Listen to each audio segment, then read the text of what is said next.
Well, on Masters of Spin this morning, supermarket giant Woolworths has announced 30% of the company's electricity in New South Wales will be sourced from a wind farm. Last year, Woolworths, Coles and Aldi all committed to 100% renewable electricity by 2025. The announcement from Woolies is the first step towards meeting its target. Now, the supermarket giant is the latest company to spruik its green credentials. Other major corporations, including Coca-Cola and also Google, are spending millions of dollars to highlight their contributions. Joining us this morning are advertising experts Matthew Bywater and Jane Caro. Morning to you both. Matthew, is there evidence that you've been able to see that consumers are actually being, I guess, substantively driven towards companies that are making a big effort in that green space? It's moving that way. There is still a substantial gap between what people say they're going to do and what they are going to do. And depending on the market, you can see a 60 to 70% approval rating, people saying we want to buy green products, we want to buy green companies. At the cashier, it's not that high, unfortunately. It's so it still doesn't a long way to go. translate into sales? But it slowly is. And I think what Woolworths is doing here is probably getting ready for the future, because we are going to go to more and more renewable technology, and the companies that position themselves first. And what I like they're doing here is very subtle. They're not preaching to people. They're just telling people we're going to go green and then full stop and then leave it at that. Yeah, I feel like to a much smaller scale. Remember when we heard that no one would be wearing fur anymore? Yep. They said, yeah, of course we're always going to wear fur. We've always worn fur. What's the problem?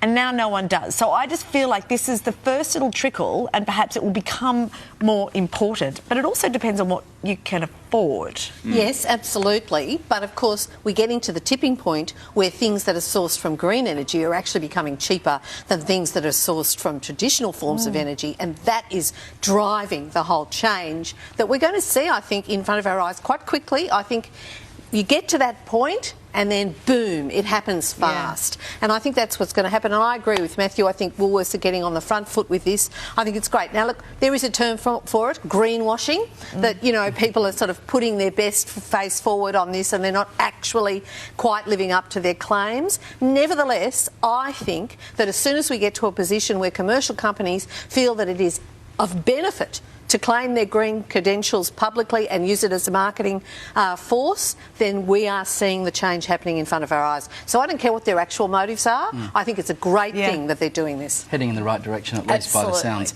Moving on, Matthew, can I ask you, we're seeing when it comes to vaccines, people are being incentivised all over the world in a whole host of really interesting ways. Qantas and Virgin are set to offer a range of prizes and perks to encourage Australians to get the COVID vaccine. This is interesting. Up for grabs. Frequent flyer miles, unlimited international travel for an entire year.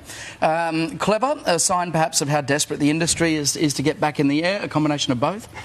All the above. And let's not forget joint for a jab in one of the places in America is quite an interesting one. and free beer and even free guns they're giving away there in America. Really? They're trying everything. Well, save your life and get a free gun. Maybe you could join joint with a jab with a McDonald's deal or something, sort of come off and go hand in hand. Matthew. But I like what we're doing currently in Australia with Qantas and these guys is because it's more about nudge theory rather than what's happened a lot of times, this space shove. Don't tell people what to do. Try and encourage them by saying this is what we're doing and this is a good behaviour, and it's much more effective for longer-term behavioural change.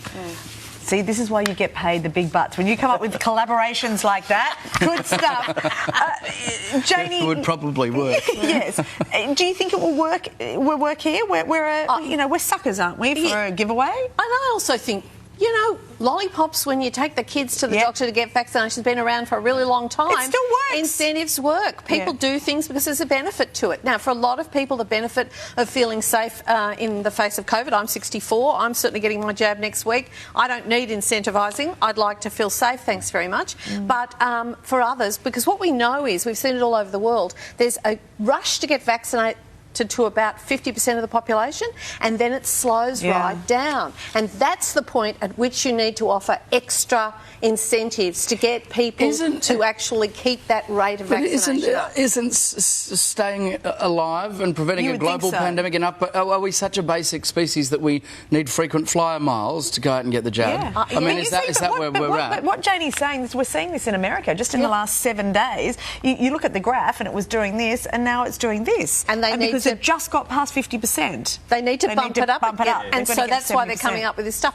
which is a bit annoying for the people who've already had it. who might want to get their post incentive. Can we get the retrospective incentive, to be please? fair, I think a lot of people holding off are probably more confused rather than... I don't think Australia's full of anti-vaxxers.